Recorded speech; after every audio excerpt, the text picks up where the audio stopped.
What's up, everyone? Welcome to This Day in Philly Sports History for December 17th, 2024. I'm your host, Jim Montgomery. Welcome to a Tuesday edition of the podcast.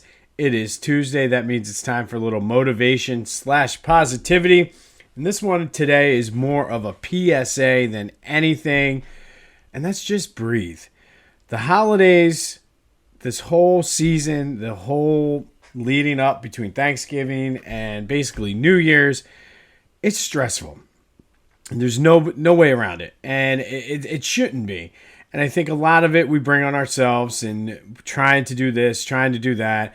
And honestly, anytime you bring family into it, it's especially folks you don't see maybe on a regular basis, things get stressful.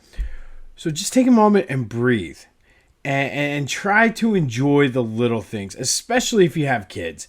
And it's easy to get caught up in the shopping and the planning and what are we going to make for food? Who's going to bring what? Who's going where? What time? Whose house? All of that. But just take a minute to just breathe and appreciate the little things. And whether that is the elves or watching a Christmas movie or whatever your tradition may be, going to look at lights or making cookies, anything. Just take a moment and enjoy it, because some of my best memories are for the holidays. And looking back on it now, thank you, Mom and Dad, if you're out there listening, because obviously it is stressful. And to know that despite all the stress, like those are still some of my best memories, and hanging out with family and seeing my grandmothers and grandparents and cousins and whatever. Just take a moment to enjoy it, because it is extremely stressful. So try to take a step back and smell the poinsettias or the pine, whatever you want to do, and do something. And if you don't have those traditions, make it. I'm excited. This year we're going back down to Christmas Village in Center City. It's something my wife and I did long before we had kids. We found out we were getting our dog one of the days we were down there. We met Swoop one day. Always a good time, and excited to actually, now that the kids are older, to go back and do that. So take the time to do something fun, enjoy it, make those memories, and don't let the stress and the hustle and bustle get to you. Ask for help if you need it, whether it's from a family member or if you're that stressed or if you're down.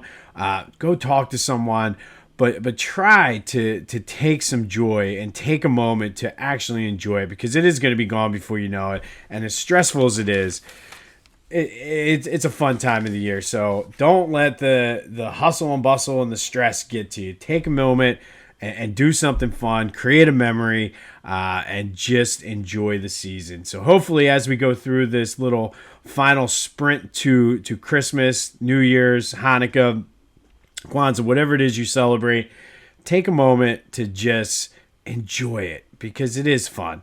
And hopefully that'll get you through your week. And that is today's Tuesday motivation / positivity. All right, some quick housekeeping notes. Be sure to follow me on social media, Jimbo_Mont on Twitter and TikTok. Subscribe to the YouTube channel, Jimbo_Mont. Continue to spread the word. I'm on Instagram at PhillyJimbo, trying to work on some behind-the-scenes things as we head into the new year. But the biggest way to do it, spread the word. It's a slow burn. It's a grassroots, but we're getting there. We'll be featured this week at least once on Pattison, their weekly newsletter, so check them out. Good people over there. Enjoy working with them. But thank you for all of your support over the past 2+ years. All right, our final numbers now on the gift and food drive, and I honestly am blown away. I took the day off of work yesterday to help. I didn't let my spouse sleep in because she had to work. I know that was the 25 days of kindness yesterday. But I took the half day, and then it turned into a full day to help out with just getting some things done. But I was able to get over to the Matty Ann Dixon Community Cupboard, and I was able to drop off our donations, and it blew my mind. So I've been telling you about the $500 that we've done for the gift cards. We were able to donate 242 pounds worth of food and supplies, which is just outstanding. And they were floored. They were blown away. Way bigger than, I think last year we had like 110 pounds or 150 pounds. So we blew that number away. We did $200 in gift cards. We did 500. So thank you for anybody who donated. I truly appreciate it. They truly appreciate it. And I cannot wait now for next year to kind of just blow those numbers out of the water. So thank you so much for all your support. I truly appreciate it. And we definitely made some holiday magic happen for folks in our neighborhoods, our friends and neighbors. So thank you from the bottom of my heart. I truly appreciate it. And it is so good. And just if you do follow me on Facebook or any of the social media, I will say I posted that picture, not necessarily for the kudos or anything like that. I posted a picture of me and Jamie, who is our volunteer coordinator over there. And I did it just to kind of show for all of you that did donate, just so you can see just the joy and the happiness. So again, thank you. I truly appreciate it. And then sticking with the 25 Days of Kindness theme as we head toward Christmas, today's an easy one. Talking about the hustle and bustle, people are out shopping, going to pick up food, whatever it is. Go out of your way to compliment one of your service workers' bosses. So if somebody gives you good service at Starbucks, find out who the manager is and compliment there. Or if your checker at Target was extremely nice, or somebody helped you find something in the store, go to the manager and thank them. It really does mean a lot, especially in this time when, as someone who worked in retail for years during the holiday season, it's go time and it's stressful. So it does make a difference as somebody who's been on both ends of it, as both an employee and as a manager, to hear that because it's very easy for customer service workers to really get stressed out and just be not happy because of just everybody trying to get their stuff. So take the time to go give them a positive feedback, and trust me, it does. From somebody who's done it on both ends, it does work both ways. So let's go. Final sprint toward the holiday season, but let's go spread some more joy. Food drive's over, but we can still make some people's holiday seasons happen. All right. Sixers did win a game last night against the Hornets, 121-108. Tyrese had 40. Paul George had 33. Those two look good, but it's the Hornets. And I looked it up. It's only been 3 times, but it seems like they've played the Hornets a lot this year. But good win for them. Who knows where it's going from here. They have the Hornets, again, surprise, this Friday at home. The word on Joe is that he's going to be reevaluated in a week, so he will not play on Friday. And who knows what's going to happen. Maybe he's going to wear a mask. The good thing is they didn't have many games scheduled during this time frame, so maybe we might catch a break. Maybe it's wishful thinking on my part. We'll see. McCain is going to need surgery. They won't know the extent of the injury, I guess, until they go in and see. I guess in theory, if it's not a full tear, he could come back at some point this year. As the days go on, though, I'm moving more and more toward the just shut it down, tank for a draft pick, and maybe you can catch lightning in a bottle the way the Spurs did. But good win for the Sixers, 121-108. Maxime Paul George kind of led the way and looked good doing so. And Tyrese really has been, other than maybe McCain, one of the lone bright spots for this team. I told you about these yesterday. These things are phenomenal. Everybody I show them to are like, holy crap. Go to Philly Goat, check out the bird wing sneakers, and I mean, they're just phenomenal. It's the old school Kelly Green helmet with the wings on, kind of Chuck Taylor-esque, and honestly, if they're half as comfortable as the canvas loafers, they're going to be the real deal. So go check them out. They have all kinds of Saquon Barkley shirts. You want to show your dissatisfaction with the Sixers, still not too late to donate to charity. You want to help out this, some vets, buy some John Kruk gear. All of that is available on their website, phillygoat.com. Use the promo code Jim Montgomery to take 10% off your order. And be sure to check out my boys over at the Clashing Conferences. Their sports fan network is doing big things, good things over there. So go check them out wherever you get your podcasts, as well as on YouTube. All right, let's week 15 is done. And let's kind of put the bow on that as we always do on a Tuesday. But let's start with a recap of yesterday's question of the day. I asked you, who was the GOAT of the game? Not surprisingly, 65% of you said it was Jalen. I 100% agree. Thank you, as always, for participating in the question today. There'll be another one here in a minute.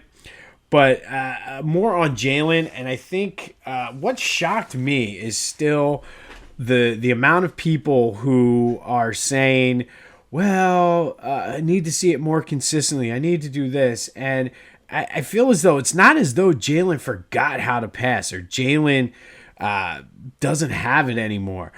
It's just the way the game plan is. And I think coincidentally, they were playing teams that were poor against the run, and that's why they were relying on Saquon so heavily the past few weeks. But then I think that all of the noise that came out of the NovaCare complex, as well as the timing of the Pittsburgh game, who has a stout run defense, I think it was just the perfect storm. And hopefully now it kind of puts those critics and those naysayers kind of to bed, because it's not, they can beat you in the air. They can beat you on the ground. It's one of those things. You need to choose and pick who you want to stop. So I thought that was good. One of the things I didn't get to yesterday and wanted to talk about was, and I jotted this in my phone at the game, was after the Jalen's fumble and the turnover, he's been taking care of the ball, but I think something, I don't want to say snap, but something clicked after that. It was kind of like the pressure of not having the turnovers or whatever it was, sort of like, okay, you can relax now. You turn the ball over, and it could have gone the other way. But I feel like after that fumble, that's when things sort of turned around for Jalen and the offense. You got to love the personality that's starting to come out in him. Walked into his press conference after the game and said, "Is that what y'all wanted to see?" I really, really like that. So we'll kind of go with it. I hope to see more of that out of Jalen. We're so used to having these plain sort of robotic quarterbacks in press conferences, even going back to Donovan, where it was whatever the company wanted them to say. So it's refreshing to kind of start seeing some of that personality and really having some fun in the press conference. Some final things on the game, though. The Steelers only had 2 drives, and I'm seeing a lot of Steelers fans saying, oh, the missed penalties, oh, the this, and oh, the that. And sure, there should have been a penalty. It should have been offsetting penalties when the fight happened in the end zone. Okay, I mean, is that going to change the game? No. The Jalen Carter head slap penalty was ticky-tack like it could have been, depending on, I guess, how you look at it. Could have given the Steelers the ball back, but would it have made a difference? I mean, those are the 2 penalties that the Steelers fans are crying about, and they had the ball for 2 drives in the second half. The Eagles got the ball back with 10 minutes left, 10 minutes and what was it, 29 seconds. The Steelers didn't get the ball back. That was a total domination. So even if those penalties did go the other way, no, like you got thoroughly dominated in that game. So I don't want to hear it. But going back to the Jalen Carter incident, I woke up yesterday and saw a lot of and I didn't want to comment it on the podcast yesterday just because I didn't know enough about it. And outside people obviously saying, oh, look, the Eagles, drama, this, that, the other.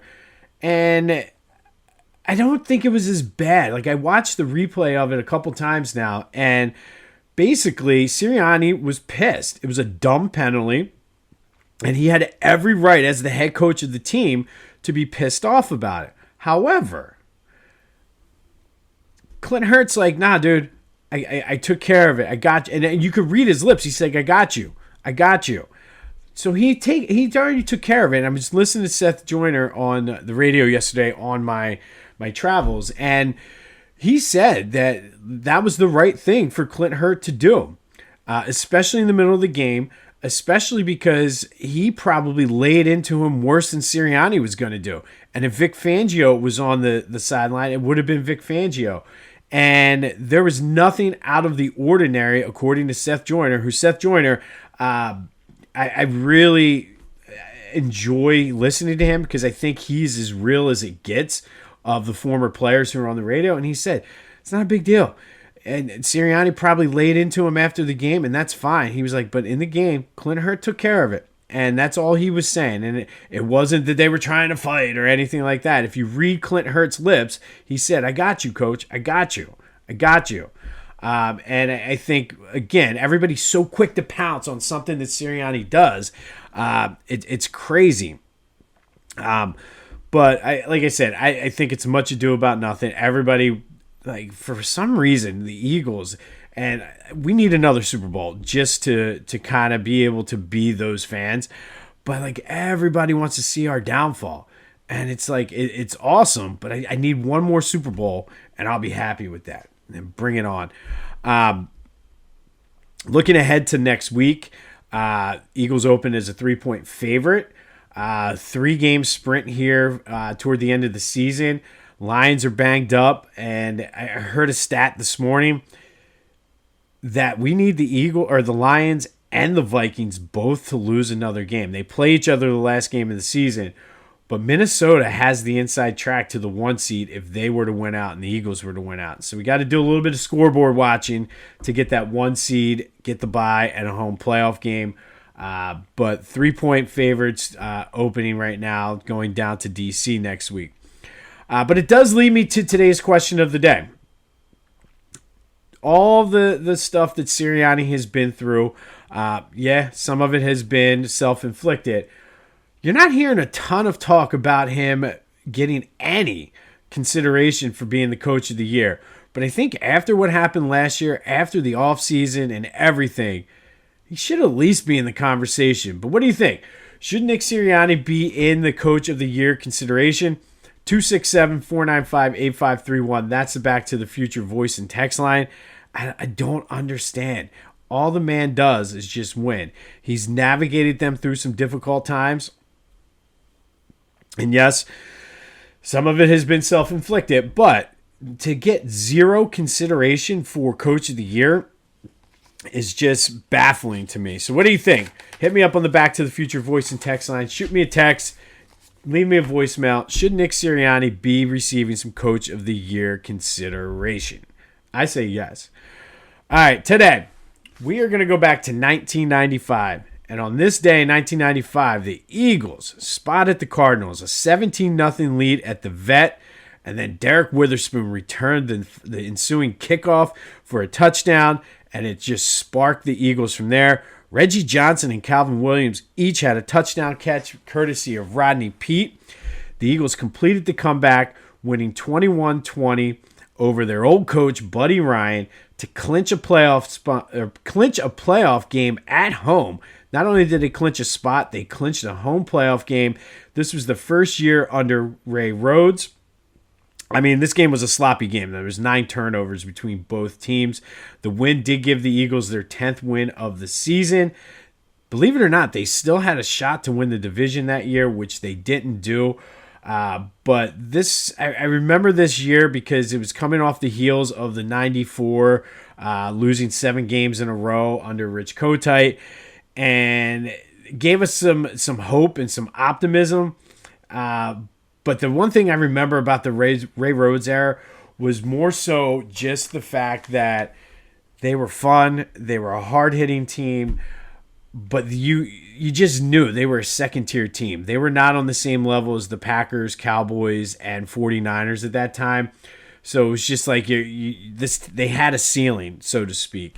We all know how the Ray Rhodes era ended, leading to Andy Reid And we've been on a fairly decent run since the end of the Ray Rhodes era.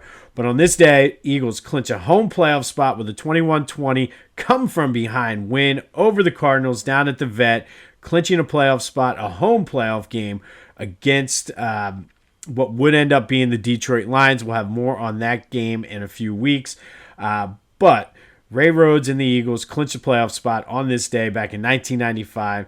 Coming from behind, 17-0, Derek Witherspoon sparking the way with a kickoff return for a touchdown, and it was all Eagles after that.